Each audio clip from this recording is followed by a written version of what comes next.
The woman was in the restroom when she heard a clear sound of footsteps outside. Suddenly, a pair of leather shoes appeared in the gap under the door. Terrified, she shouted for the person to leave immediately. The man was obviously a pervert. Not only did he not leave, but he also peeked through the crack in the door. The woman screamed in fear. Fortunately, after a while, she heard the sound of a door closing. Thinking the pervert had finally left, she quickly opened the door, hoping to escape from this terrifying place. Who could have expected that as soon as she stepped out, a hand reached from behind and instantly knocked her to the ground.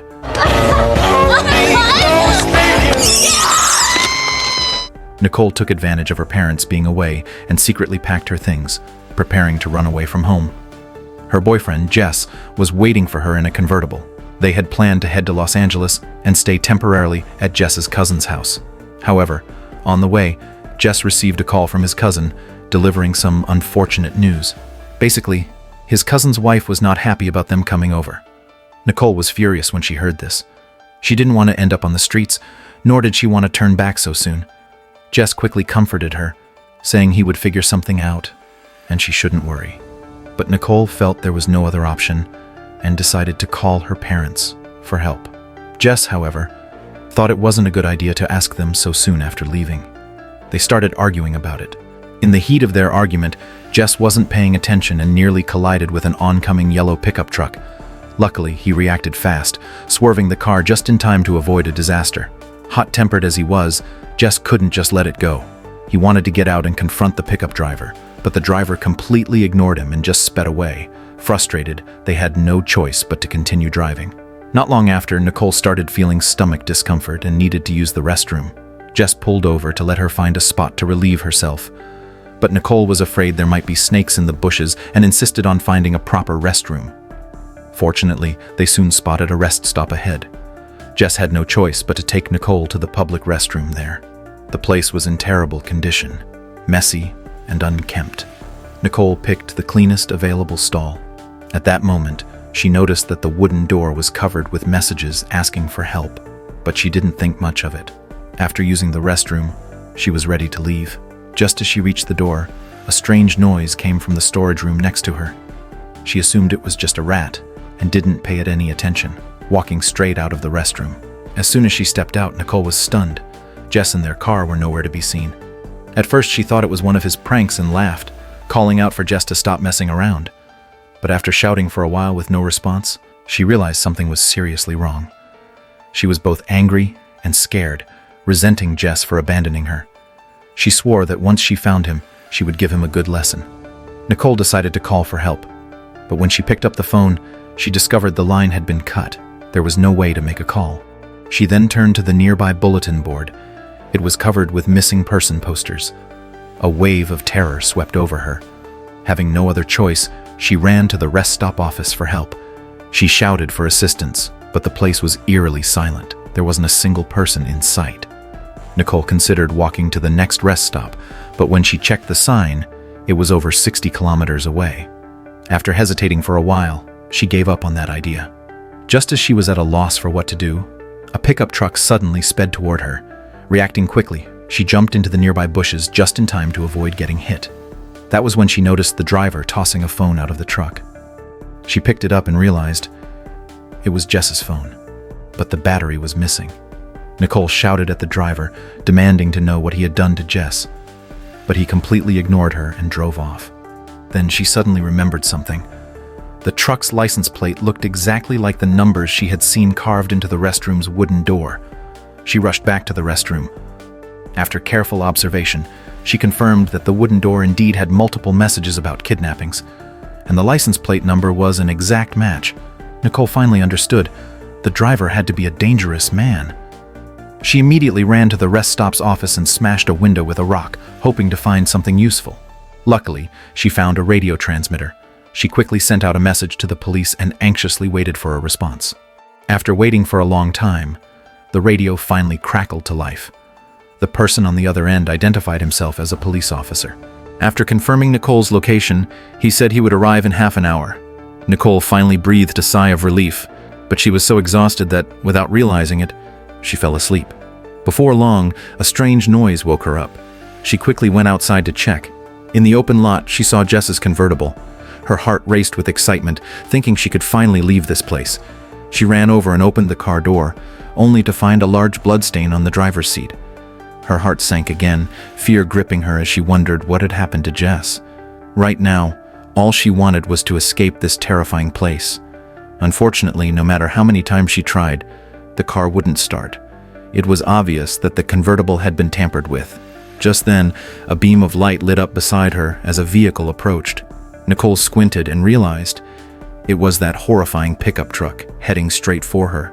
Luckily, the car provided a buffer, so she wasn't too badly injured. As the pickup prepared to ram her again, Nicole scrambled out through the passenger side, narrowly escaping once more. I'm at a rest stop in California. Something called the Old Highway, I think. But it was only then that she realized. The psycho driver had intercepted the radio signal and pretended to be a police officer to deceive her. Her last shred of hope was shattered. Furious and terrified, she demanded to know what the psycho wanted from her. Strangely, instead of finishing her off, the driver suddenly turned around and drove away, as if he enjoyed toying with her like a predator playing with its prey. Just when Nicole was about to lose all hope, a camper van approached. She felt as if she had found a lifeline and rushed over, begging them for help. She told them a yellow pickup truck was trying to kill her and that she suspected her boyfriend had already been murdered. But the people in the camper van didn't believe her. Their responses were completely unrelated, as if they were avoiding the topic altogether. Nicole was frustrated and desperate. Just as she was about to explain further, a strange noise came from the back of the camper van. Thinking they had locked Jess inside, Nicole rushed over and opened the door despite their protests. Instead, she found a deformed person holding a camera, seemingly their young son. The couple, realizing Nicole had discovered something they wanted to keep hidden, lashed out at her angrily. They took her back to the rest stop and mercilessly threw her out. Nicole felt both furious and helpless, stranded in this desolate place, with no cars passing by for what felt like forever. With nowhere else to go, she had no choice but to return to the restroom. As she sat there, trying to piece everything together, she heard noises from the storage room again. Peering through the door crack, she saw a woman locked inside. The woman was covered in wounds, looking as if she had suffered unimaginable torture. Nicole was about to ask if she was connected to the pickup truck driver when the woman, upon hearing truck driver, immediately became terrified. Trembling, she said her fingers had been cut off by that psycho on a bus. She described him as a monster, someone who took extreme pleasure in tormenting his victims. Before she could finish speaking, she coughed up blood. It was clear she wouldn't last much longer. Nicole promised to get her out and take her away from this place.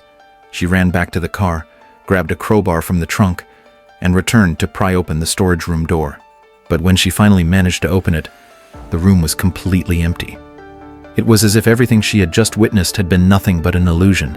The more Nicole thought about it, the eerier it all felt.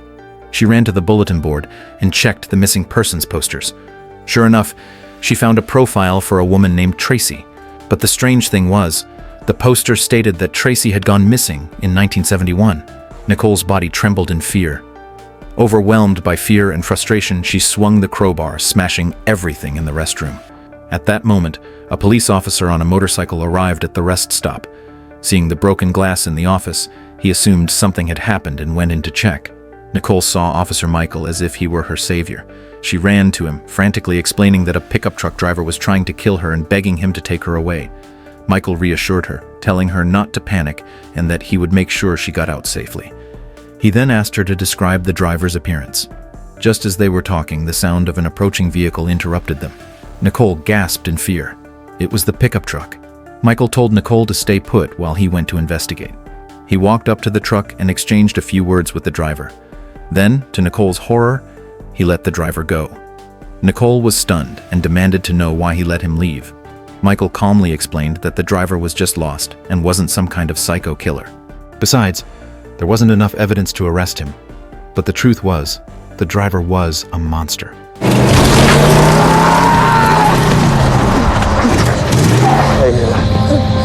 I can't move. Okay. And at that moment, the truck driver reversed his vehicle and repeatedly ran over Michael's legs. Michael let out a blood-curdling scream. His legs were completely crushed. The truck driver also took the only means of transportation, the motorcycle. to prevent Nicole from escaping. With no other choice, Nicole helped the injured Michael into the restroom and used her clothes to bandage his legs to stop the bleeding. Just then, they heard the sound of the pickup truck outside again. Nicole quickly removed the door panel, hoping to block the entrance. She tried to scare the truck driver, shouting that the police backup would arrive soon and ordering him to leave immediately. But to her horror, the cunning truck driver had tied the door shut with wire to prevent their escape. Nicole was terrified. Not only were they unable to escape, but now they were completely stuck in the restroom. When she heard the truck driving away, Nicole grew anxious. She didn't want to be trapped here. She quickly used the crowbar to pry open the lock and break off the doorknob, then reached out to remove the wire. But the truck driver hadn't actually left. He was waiting outside. As soon as Nicole's hand appeared, he grabbed it and bit off one of her fingers viciously. Nicole screamed in agony. Michael, seeing what happened, endured his own pain and told her to grab his handgun. Following Michael's instructions, Nicole fired 2 shots toward the door. Peering through the broken doorknob hole, she saw the truck driver still moving. She had missed. She quickly fired 2 more shots. This time, everything outside fell silent. Nicole carefully approached the door to check, but there was no body. She had missed again. Suddenly, a noise came from the window. The truck driver had thrown something inside, a camcorder. Nicole opened it and was shocked to see a video of Jess being tortured. Nicole trembled with rage, wanting nothing more than to kill that monster immediately. Just then, a tube was thrown inside. Nicole was about to shoot, but Michael quickly stopped her, warning that it was gasoline. If she fired, they would all be doomed. Within moments, gasoline filled the entire room, and the situation became extremely critical. Fortunately, Nicole looked up and noticed a skylight in the restroom. She quickly used a crowbar to pry it open.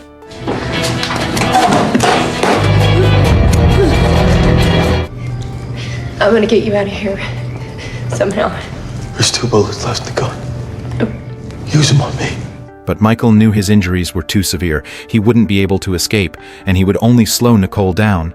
He begged her to kill him, saying he didn't want to burn to death. Tears welled up in Nicole's eyes as she looked at the gun, which only had 2 bullets left. At Michael's desperate plea, she reluctantly ended his suffering. Right after, Nicole climbed out through the skylight just before the truck driver could ignite the gasoline. She managed to escape at the very moment of the explosion. Though she had survived by sheer luck, she was utterly exhausted and collapsed against a tree, drifting into unconsciousness. But she didn't sleep for long.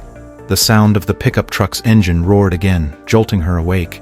Terrified, Nicole got up and ran, hiding in the nearby bushes. The pickup truck drove a short distance before coming to an eerie stop. The deranged killer stepped out. Nicole, fueled by rage and vengeance, grabbed the crowbar and charged at him, smashing it into his head. But when she finally saw the driver's face, she was paralyzed with shock. It was her boyfriend. The real truck driver had disguised Jess to look like him. Nicole was devastated at the sight of her boyfriend. At that moment, the actual driver started the pickup and sped away. He had never intended to kill Nicole right away. He just wanted to toy with her, relishing in her suffering. Nicole sneaks to the convertible, where she fills a whiskey bottle that she had retrieved from a nearby park ranger station with gasoline to concoct a makeshift Molotov cocktail to use against her attacker, should he return. Once everything was ready, she waited in silence. Sure enough, before long, the pickup returned to the rest stop. Nicole seized the moment, quickly lighting the Molotov cocktail and hurling it at the truck's windshield.